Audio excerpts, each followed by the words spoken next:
Assalamualaikum warahmatullahi wabarakatuh. Perkenalkan, nama saya Ibrahim Hafid dengan NIM 1865017. Di sini saya akan mereview materi tentang bab 4 penjadwalan. Langsung saja pada pendahuluan. Perkiraan yang sudah diperhitungkan di dalam bab 13 adalah banyaknya orang-orang per hari dari user yang diperlakukan untuk membuat proyek. Hal ini disebut waktu sebenarnya.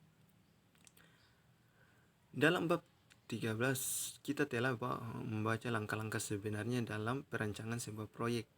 Perencanaan, tanggung jawab kelompok juga. Perencanaan menggambar aktivitas jaringan kerja. PM mengoptimasi jaringan kerja. PM menghasilkan jadwal kegiatan. Diagram PERT. Pada awal PERT, Programming, Evaluation, and Review Technique yang sederhana digunakan untuk menjelaskan kegiatan yang berurutan dengan menggunakan serangkaian anak panah. Masing-masing anak panah mewakili satu kegiatan dari sebuah label dengan nama kegiatan tersebut, contoh A, B, dan strukturnya. Jika suatu kegiatan tidak dapat memulai sebelum aktivitas sebelumnya selesai, bentuk dari anak panah yang dari kegiatan kedua pengganti diletakkan pada kepala dari yang sebelumnya. Jalur kritis. Satu pembuktian yang luas dari diagram PERT di atas dapat dicapai dengan mencantumkan lamanya tugas masing-masing pada PERT, seperti pada gambar 4.12. Jalur terpanjang dalam jaringan kerja dihitung dengan menambahkan lamanya waktu sepanjang jalur. Garis ganda menunjukkan CP lengkap. Mengetahui jalur kritis merupakan hal penting bagi PM. Jadi sesuatu kegiatan pada CP meleset buka kurung membutuhkan waktu lebih dari yang direncanakan, maka tanggal pengiriman proyek akan meleset. Float atau slug. Suatu periode waktu di mana kegiatan dapat meleset tetapi tidak mempengaruhi CP dan tanggal pengiriman. Float bebas dan float total. Diagram PERT dapat pada gambar 14.3 menunjukkan kegiatan CP dari modul program A dan modul teks A dikerjakan oleh programmer 1. Kegiatan pada jalur utama modul programmer B dan modul tes B dikerjakan oleh programmer kedua. Memakan waktu 5 hari. Float kegiatan pada jalur bawah modul program C dan modul tes C dapat penggabungan dikerjakan oleh programmer 3, dan pemimpinan proyek jalur bawah membutuhkan waktu 5 dari hari float. Float adalah waktu total float di mana kegiatan sebelumnya berguna pada CP. Vire float adalah waktu float di mana kegiatan sebelumnya tidak berpengaruh pada kegiatan lainnya. Project float, beberapa float pada beberapa kegiatan adalah hal yang dimiliki manajer proyek untuk digunakan sebagai kebijaksanaan. Beberapa manajer proyek kadang melangkah terlalu jauh dengan tidak memberi informasi tentang kegiatan-kegiatan float, kegiatan dummy. Sejauh ini, diagram PERT digambarkan sebagai kegiatan dalam format anak panah. Penarikan mundur yang utama pada bentuk PERT ini adalah dibutuhkan untuk kegiatan dummy. Sebagai contoh, pada gambar 14.4a, kita mempunyai kegiatan A, B, C, dan DF yang semuanya dimulai pada titik yang sama dan berakhir pada titik yang sama. Kegiatan pada titik atau jaringan kerja yang diutamakan. Aktivitas pada titik dan jaringan kerja yang diutamakan adalah bentuk lain dari diagram PERT. Titik-titik diberikan nama dengan nama tugas dan bebas menentukan lamanya tugas. Penempatan sumber. Jika Anda mengerjakan rancangan secara manual, diagram PERT merupakan diagram yang paling baik digunakan untuk menggambarkan lokasi sumber diagram untuk sebuah software seperti pada gambar 4.6. Langkah selanjutnya adalah menggambar ulang diagram PERT dengan mengambil sumber dari memasukkan ke dalam perhitungan. Penetapan sumber daya manusia. Penempatan sumber daya manusia sangat subjektif dan tergantung pada kemampuan mereka, tetapi ada beberapa hal yang harus dipertimbangkan. Pertama, penentuan tugas kepada orang yang disesuaikan dengan tingkat kemampuan individunya. Jangan memberikan tugas yang memudah kepada para ahli, jangan memberikan tugas yang rumit kepada para pemula. Dua, berikan tugas yang hampir sama pada orang yang sama. Hal ini akan mengurangi waktu yang mempelajarinya. Tiga, berikan tugas pada orang yang Anda percaya, yang disebut orang kepercayaan. Bukan hanya orang yang biasa menyelesaikan suatu tugas dalam 3 hari, namun pada kenyataannya penyelesaian membutuhkan waktu sekitar 5 hari sampai 10 hari. Orang yang dapat dipercaya itu adalah orang yang bila bekerja dapat menyelesaikan suatu tugas selama 3 hari, maka selama itu jugalah tugas tersebut selesai. 4. Berikut tugas yang memerlukan komunikasi pada suatu orang. Ada satu orang yang sama untuk menekan integrasi antara manusia. 5. Jangan lupa bahwa pimpinan proyek membutuhkan waktu untuk mengawasi khusus pada satu awal proyek.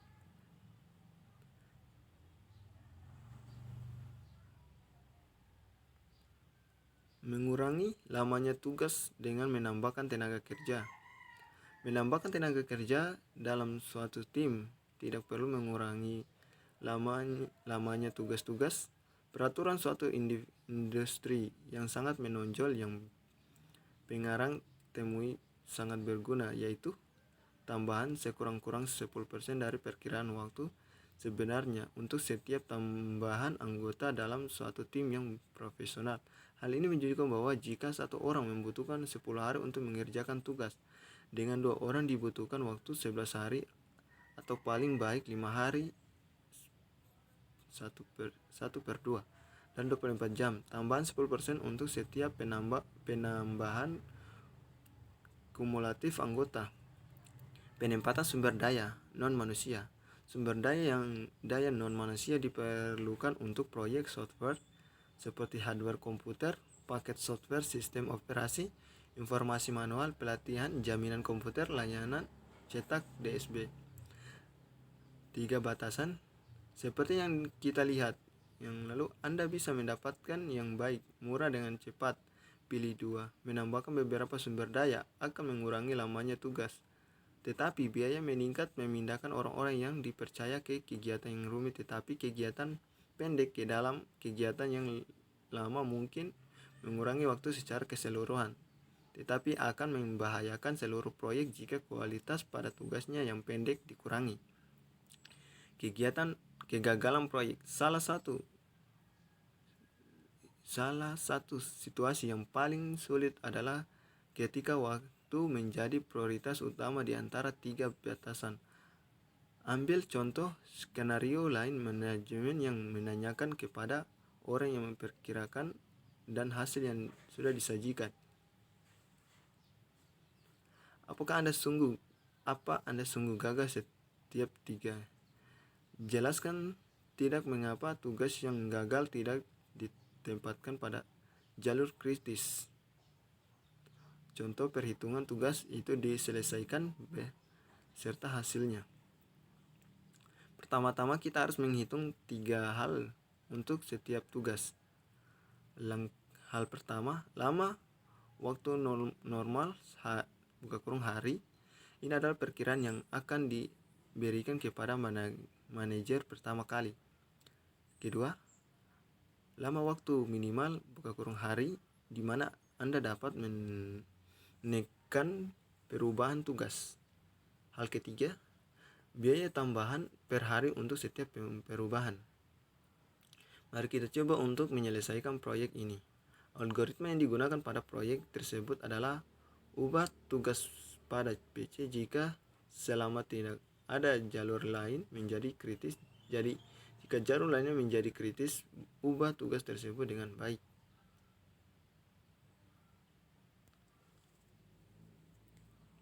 Kesimpulan untuk penyelesaian proyek. Beberapa asumsi dapat dibuat di sini.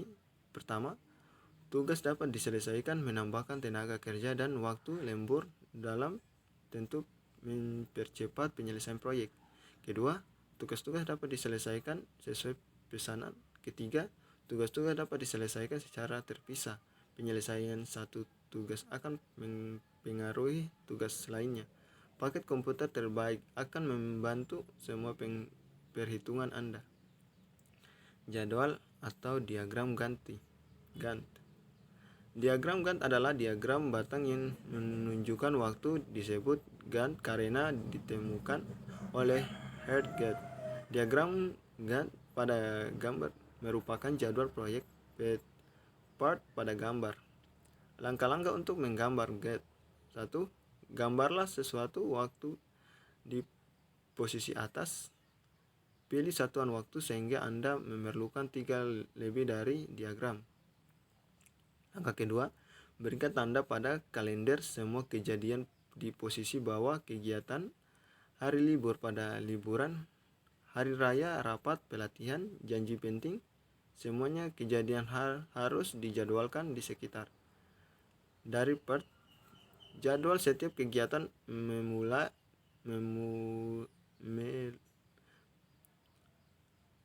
dengan kegiatan pertama. Fase definisi gambar dalam bentuk batang sama panjangnya dengan 1 hari pada part. Langkah 4, jadwal kemungkinan tugas untuk setiap kegiatan. Tanya pada diri Anda sendiri, apakah Anda bekerja yang akan perpanjang waktu untuk tugas khusus ini. Langkah kelima, ulangi kembali langkah ketiga dan keempat. Jadwal semua tugas-tugas dalam part dari kegiatan ke kanan dan dari ke atas ke bawah untuk tugas-tugasnya yang paralel. Sebuah tugas dimulai bila kemungkinan tugas yang sebelumnya telah diselesaikan. Langkah keenam, beri tanda semua kejadian-kejadian penting. Beri tanda kejadian-kejadian penting utama yang menunjukkan penyelesaian dari kejadian penting dan produk-produk.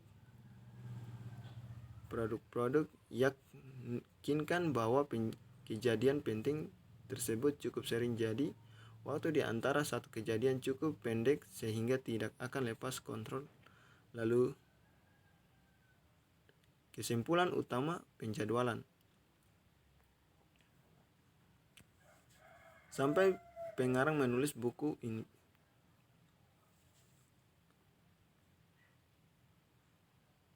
biaya personal komputer dengan software manajemen proyek yang sangat sempurna sama dengan gaji seorang manajemen proyek selama 1 minggu. Biaya ini tidak dapat dihindari dalam pemakaian sebuah proyek komputer untuk menggambarkan part dan Gantt untuk menghitung CPDSB. Tetaplah mempertimbangkan 3 bagian dari Gantt.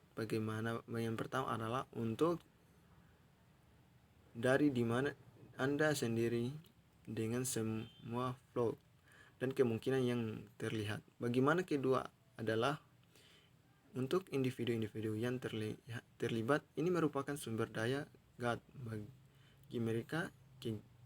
Bagian ketiga adalah untuk distribusi bagian manajemen tingkat atas.